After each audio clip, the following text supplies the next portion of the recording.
80వ స్వాతంత్ర దినోత్సవం సందర్భంగా ఇక్కడ విచ్చేసినటువంటి ఒక భారతీయ జనతా పార్టీ నాయకులు, అదేవిధంగా మన కేంద్ర మధ్యలో శ్రీ బండి సంజయ్ గారు, పెద్దలు గౌరవనీయులు మాజీ గవర్నర్ అయినటువంటి శ్రీ బండారు దత్తాత్రేయ గారు, రాజ్యసభ సభ్యులు, జాతీయ ఓబీసీ మోర్చా అధ్యక్షులైనటువంటి డాక్టర్ లక్ష్మణ్ గారు, రామచంద్రరెడ్డి గారు, శశిరెడ్డి గారు, అదేవిధంగా చంద్రశేఖర్జీ గారు, సంఘటన మంత్రి గారు, అదేవిధంగా మా ఎమ్మెల్సీ అంజిరెడ్డి గారు, మరి వివిధ నాయకులు పొంగిరెడ్డి సుధాకర్ రెడ్డి గారు, పదాధికారులకు, మీడియా మిత్రులకు, ఇక్కడ విచ్చేసినటువంటి ఒక ప్రతి ఒక్కరికి కూడా పేరు పేరున నమస్కరిస్తూ,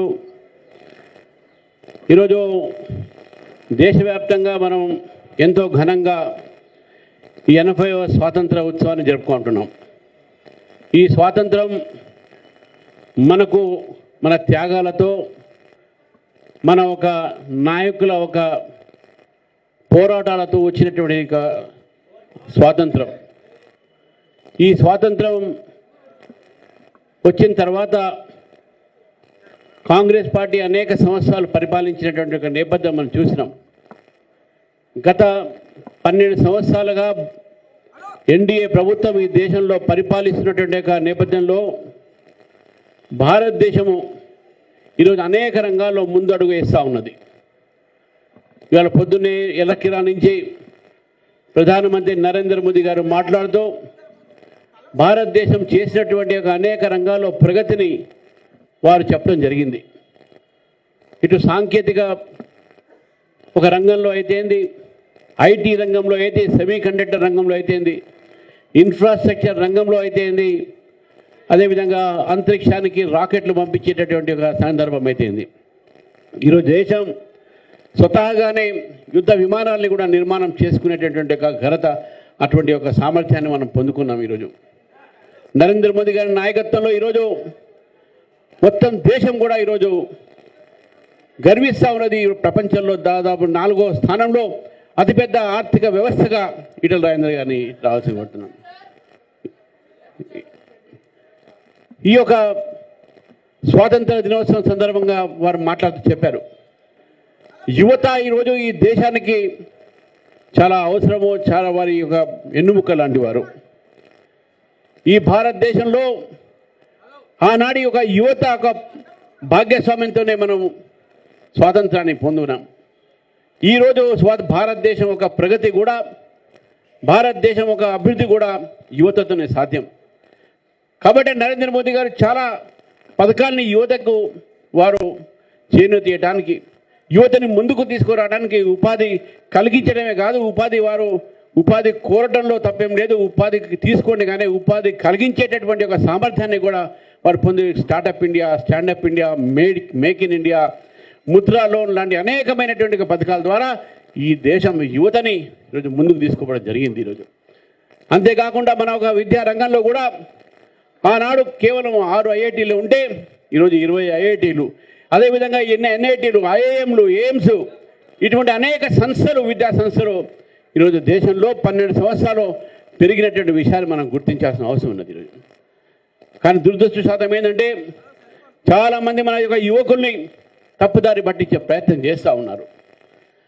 ఈరోజు దేశం కోసము ప్రాణాలు త్యాగం చేసినటువంటి యువత, భగత్ సింగ్, చంద్రశేఖర్ ఆజాద్ లాంటి ఒక వారితోని స్ఫూర్తి పొంది అనేక మంది యువకులు ఈరోజు అనేకమైనటువంటి ఉద్యమాల్లో ముందుకొచ్చి భారతదేశం ఒక సమగ్రతను కాపాడే ప్రయత్నం చేస్తున్న వేళ కొంతమంది విదేశీ భావాలతో, విదేశీల ఒక ప్రోత్సాహంతో ఈరోజు భారతదేశాన్ని విచ్ఛిన్న శక్తులతో కలిసి భారతదేశాన్ని బలహీనపరిచే ప్రయత్నం మనం చూస్తూ ఉన్నాం.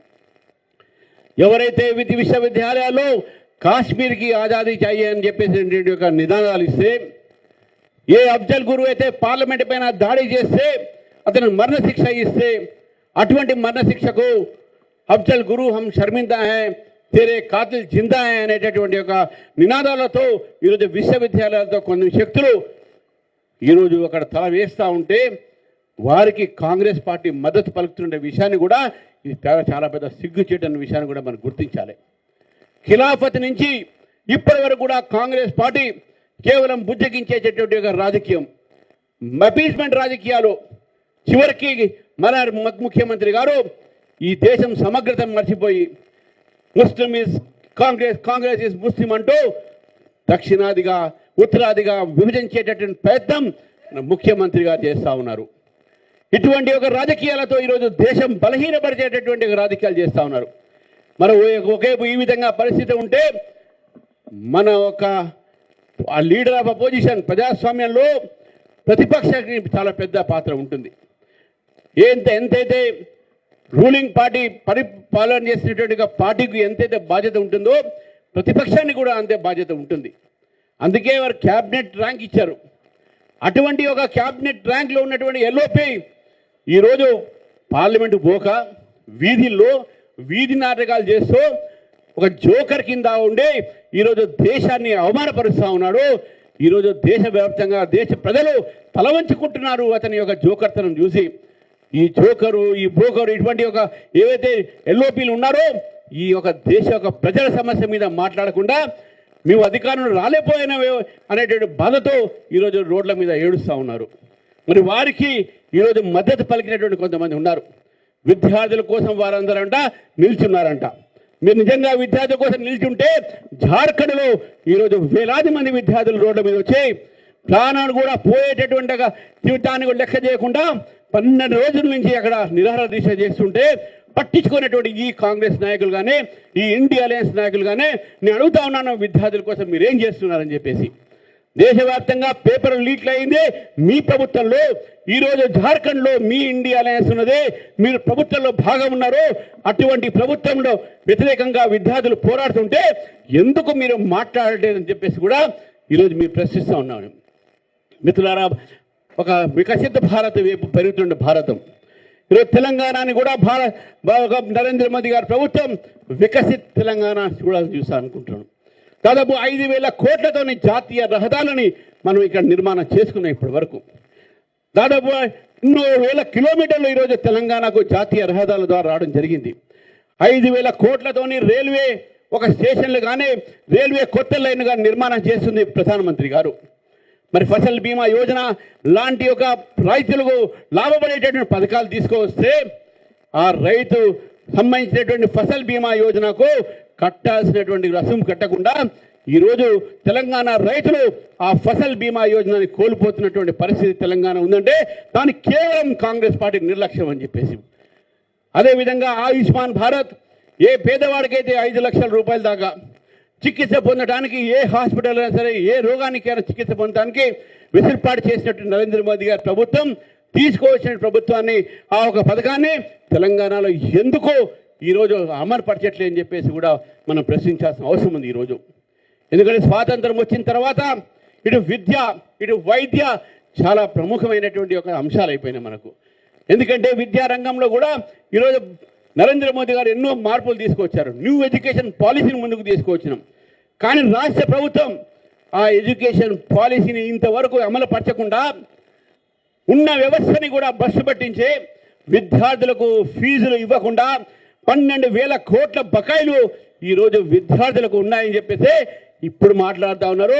వచ్చే ఏడాది కంట 2,000 కోట్లు ముందే అడ్వాన్స్కి ఇస్తారంట. నువ్వు ముందు అడ్వాన్స్ ఇచ్చింది వదిలిపెట్టు, 12,000 కోట్ల బకాయిలు నువ్వు ఎప్పుడు ఇస్తావని చెప్పేసి కూడా మిమ్మల్ని ప్రశ్నిస్తావని చెప్పేసి కూడా ఈ సందర్భంగా కోరుతా ఉన్నాను.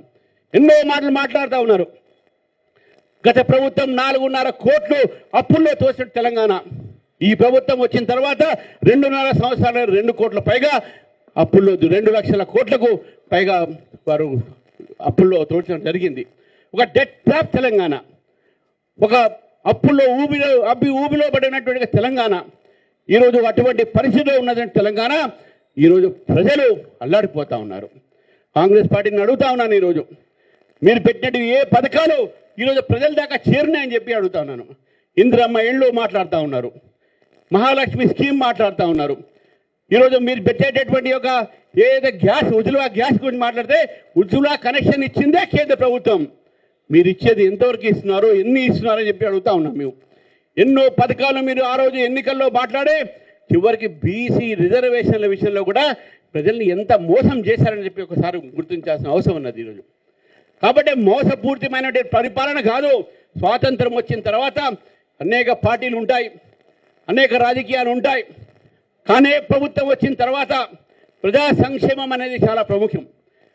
ఏదైతే ఎలక్షన్స్లో మనం మాట్లాడతామో దాన్ని అమలు పరిచాల్సిన నైతికమైనటువంటి ఒక బాధ్యత ప్రభుత్వాలది. ఆ నైతికమైన బాధ్యత మర్చిపోయి కేవలం లంచాలకు అవినీతికు అలవాటుపడినాయి ఈ ప్రభుత్వాలు. గత ప్రభుత్వం అదేవిధంగా తెలంగాణని దోచుకుంటే ఈ ప్రభుత్వం కూడా దోచుకోవటంలోనే ఉన్నది. ఇంకా ఇటు పథకాలు పేర్ల మీద కానీ ఇటు ఇటు ఈరోజు జరుగుతున్నటువంటి ఒక భూములపైన జరుగుతున్నటువంటి ఒక ఏదైతే హిల్ట్ పాలసీ పెట్టి లక్షలాది ఎకరాల్ని హైదరాబాద్లో దాని రియల్ ఎస్టేట్లో మార్చాలని ప్రయత్నం చేస్తూ ఉన్నారు. ఇది మనం చూస్తూ ఉన్నాం. హిల్ట్ పాలసీ పేరు మీద ఎంఎస్ఎంఈ ఏదైతే ఎంకరేజ్మెంట్ కేంద్ర ప్రభుత్వం దొరుకుతుందో దాన్ని నిర్వీర్యం చేసినటువంటి పరిస్థితి మనం చూస్తూ ఉన్నాం. కేవలం రియల్ ఎస్టేట్ల కోసం కొంతమంది బిల్డర్లకు బడా బాబులకు ఈ యొక్క లక్షల ఎకరాల్ని దారాహతం చేసే కోసం ఈరోజు ఈ ప్రభుత్వం హిల్ట్ పాలసీని తీసుకొచ్చిన విషయాన్ని గుర్తుపెట్టుకోవాలి. మరి ఈ యొక్క రాష్ట్రంలో ఉన్నటువంటి ఒక ప్రముఖ నగరాలు ఈరోజు వాటి మీద కూడా ఈరోజు ప్రభుత్వం ప్రజలపైన పన్ను భారం చేస్తూ ఉన్నది. హైదరాబాద్ నగరంలో 3 కార్పొరేషన్ని ఏర్పాటు చేసి క్యూర్ చట్టాన్ని తీసుకువచ్చి ప్రజల మీద టాక్సేషన్ ఒక మూత పోస్తూ ఉన్నారు. పన్ను మూత ఈరోజు ప్రజల మీద మోసే ప్రయత్నం చేస్తూ ఉన్నారు. అదేవిధంగా మిత్రులారా గుర్తుపెట్టుకోవాలి, ఈరోజు సంగారెడ్డిలో రాష్ట్ర ప్రభుత్వం ఒక చాలా ప్రతిష్టాత్మకమైనటువంటి రేషన్ కార్డుని తీసుకురాపోతూ ఉన్నారు. మీరు రేషన్ కార్డులు ఎప్పుడో ఇవ్వాల్సిన అవసరం ఉండే, సరే ఇప్పటికైనా ఇస్తున్నారు సంతోషం. కానీ రేషన్ ఇచ్చేటటువంటి ఒక రేషన్ షాప్లో అక్కడ ఇస్తున్నటువంటి బియ్యం అయితే ఏంది, అక్కడ ఇస్తున్నటువంటి ఏ సామాగ్రి అయితే ఏంది, అదంతా కూడా కేంద్ర ప్రభుత్వం ఒక సహకారంతో జరుగుతూ ఉంది. దాదాపు 90% ఒక దాంట్లో ఒక వాటా కేంద్ర ప్రభుత్వంది ఉన్నది. దాంట్లో కేంద్ర ప్రభుత్వం 90% వాటా ఉంటే ఆ రేషన్ కార్డులో స్మార్ట్ కార్డులో మీ బొమ్మలు పెట్టుకొని మీరే స్మార్ట్ అనుకుంటున్నారు, కానీ నరేంద్ర మోదీ గారి బొమ్మ ఎందుకు పెట్టలేదని చెప్పి ఈరోజు భారతీయ జనతా పార్టీ ప్రశ్నిస్తూ ఉంది. ఇది ప్రజలు ఇచ్చిన తీర్పుకు వంచన. ఎందుకంటే ప్రజలు కూడా తెలంగాణలో 8 మంది ఎంపీలని గెలిపించిన విషయాన్ని కూడా గుర్తుపెట్టుకోవాలి. ఈరోజు కేంద్ర ప్రభుత్వం ఇచ్చిన ఏ పథకాన్ని కూడా ప్రజల దాకా తీసుకోపోకుండా మభ్య పెడతా ఉన్నారు. కేంద్ర ప్రభుత్వం ఏమి ఇచ్చింది అని అడుగుతా ఉన్నారు మీరు. ఏమి ఇవ్వకపోతేనే ఈరోజు ఎయిమ్స్ వచ్చిందా, ఏమి ఇవ్వకపోతేనే ట్రైబల్ యూనివర్సిటీ వచ్చిందా, ఏమి ఇవ్వకపోతేనే సికింద్రాబాద్లో ఈరోజు 1000 కోట్లతోని మోడర్న్గా సికింద్రాబాద్ రైల్వే స్టేషన్ వచ్చిందా, ఏమి ఇవ్వకపోతేనే జహీరాబాద్లో ఈరోజు ఇండస్ట్రియల్ జోన్ వచ్చిందా, ఏమి ఇవ్వకపోతేనే కాజీపేటలో కోచ్ ఫ్యాక్టరీ వచ్చిందా, ఏమి ఇవ్వకపోతేనే ఈరోజు తెలంగాణలో రామగుండం ఫర్టిలైజర్ కార్పొరేషన్ వచ్చిందా. ఈరోజు తెలంగాణలో ప్రతిదీ కూడా ఈరోజు కోచ్ ఫ్యాక్టరీ కాజీపేటలో మనం ఇచ్చినాం. ఈరోజు తెలంగాణ అభివృద్ధి చెందుతుందంటే కేవలం కేంద్ర ప్రభుత్వంతోనే చెందుతుంది. ఇక్కడ ఈరోజు హైదరాబాద్లో ఉన్నటువంటి యువత స్పేస్లో రాకెట్ పంపించిందంటే దానికి ప్రోత్సాహన చేసిందే కేంద్ర ప్రభుత్వం విషయాన్ని గుర్తుపెట్టుకోవాలి. ఈరోజు యువత ముందుకు పోతా ఉన్నది. సైన్స్లో, ఎడ్యుకేషన్లో, అన్ని ఫీల్డ్లో పోతా ఉన్నాం. హైదరాబాద్ నగరంలో సివిల్ ఏవియేషన్ రీసెర్చ్ ఆర్గనైజేషన్ ఇక్కడ పెట్టడం జరిగింది. MMTS కూడా కేంద్ర ప్రభుత్వం వేయడం జరుగుతూ ఉన్నది. ఈ యొక్క అభివృద్ధి కార్యక్రమాలు నరేంద్ర మోదీ గారు అందిస్తే ఇవన్నీ కూడా ప్రజలకు చెప్పకుండా అబద్ధాల ప్రచారాలతో మీరు ప్రభుత్వాన్ని నడుపుతూ ఉన్నారు. ప్రజలు గమనిస్తూ ఉన్నారు. ఖిలాఫత్ నుంచి ఇప్పటిదాకా తీసుకువచ్చినటువంటి యొక్క మీ అపీస్మెంట్ పాలసీని వారు చూస్తూ ఉన్నారు. కాబట్టి మిత్రులారా, ఈ సందర్భంగా భారతీయ జనతా పార్టీ తెలంగాణ ప్రజలకు స్వాతంత్ర ఉత్సవ సందర్భంగా శుభాకాంక్షలు తెలియజేస్తూ ఈ మోసపూర్వకమైనటువంటి యొక్క ప్రభుత్వాలు ఏవైతే ఉన్నాయో, ముఖ్యంగా కాంగ్రెస్ ప్రభుత్వం, గత ప్రభుత్వంలో కూడా ఈ 2 ప్రభుత్వాలు కూడా ప్రజల్ని ఏ విధంగా దోచుకున్నారో, ప్రభుత్వాన్ని ఏ విధంగా దోచుకొని ఈరోజు మమ్మల్ని అప్పుల్లో దోశారో ఇవన్నీ కూడా గమనించాల్సిన అవసరం ఉన్నది. చివరికి నేను ఎంత యువతకు నేను పిలుపునిస్తున్నాను. ఈరోజు చాలా ఒక కాలేజెస్లో, యూనివర్సిటీస్లో రకరకాలైనటువంటి ఒక శక్తులు ఈరోజు అబద్ధాల ప్రచారాలు చేస్తూ ఉన్నాయి. నరేంద్ర మోదీ గారి యొక్క చేతులు బలం చేస్తే, నరేంద్ర మోదీ గారిని మనం బలపరిస్తే ఈ దేశం సురక్షితంగా ఉంటుంది. ఎందుకంటే మనం చూసినాం గతంలో ఎన్ని ఉగ్రవాద ఒక సంఘటనలు జరిగినాయి. కానీ నరేంద్ర మోదీ గారు వచ్చిన తర్వాత ఉగ్రవాద సంఘటన కొన్ని జరిగినా ప్రతి ఉగ్రవాద సంఘటనకు మనం ప్రతీకారం తీర్చుకున్నాం. పాకిస్తాన్లో వెళ్ళి వాళ్ళ స్థావరాల మీద దాడి చేసినటువంటి ఒక పని నరేంద్ర మోదీ గారు చేశారు. కాబట్టి దేశం కోసం పనిచేస్తున్న నరేంద్ర మోదీ గారి ఒక ప్రభుత్వాన్ని మనం బలపరుస్తాం. ఈరోజు అందరు విద్యార్థులకు, విశ్వవిద్యాలయాల్లో ఉన్న విద్యార్థులందరూ కూడా కోరుతా ఉన్నాను, ఈ దేశ్ కి రక్ష కౌన్ కరేగా అంటే హమ్ కరెంగే అంటే ఆ రోజు మేము నినాదం ఇచ్చుకున్నట్టు ఈరోజు ఇక్కడ దాకా వచ్చినాం మేము. और भारत में रहना होगा तो వందే మాత్రం कहना होगा అనే సిద్ధాంతంతో ఇక్కడ దాకా మేము వచ్చిన వాళ్ళం. ఈరోజు వందే మాత్రాన్ని మనం మర్చిపోకూడదు. 150 సంవత్సరాలు ఏ వందే మాత్రం గేయం అయితే భారత ఒక స్వాతంత్రం యుద్ధాన్ని, భారత ఒక స్వాతంత్ర వేరిని ఏదైతే ఇన్స్పైర్ చేసిందో, ఏదైతే ప్రోత్సాహం చేసిందో అటువంటి ఒక వందే మాత్రం కూడా పాడాలంటే వీరు సిగ్గుపడతా ఉన్నారు. మనం కూడా వాళ్ళని చూసి సిగ్గుపడతా ఉన్నాం. అసెంబ్లీలో వందే మాత్రం పాడుతుంటే, వందే మాత్రం గేమ్ ఆడుతుంటే మజ్లిస్ ఎమ్మెల్యేలు అక్కడే కూర్చొని వందే మాత్రం అవమానపరిచిన విషయాలు కూర్చొని ఇక సహించాం. మనం దేశం మీద ఎటువంటి ఒక అనుచితమైన వ్యాఖ్యలు చేసినా, దేశాన్ని అవమానపరిచినా, దేశంలో ఎటువంటి ఒక మన స్వాభిమాన్ని అవమానపరిచినా భారతీయ జనతా పార్టీ ఊరుకునేది లేదని చెప్పేసి ఈ సందర్భంగా తెలియజేస్తూ మరొక్కసారి ఈ యొక్క 80వ సంవత్సరం ఒక స్వాతంత్ర దినోత్సవ సందర్భంగా భారతీయ జనతా పార్టీ తరఫు నుంచి తెలంగాణ ప్రజలకు నేను శుభాకాంక్షలు తెలియజేస్తున్నాను. భారత్ మాతా కీ జై.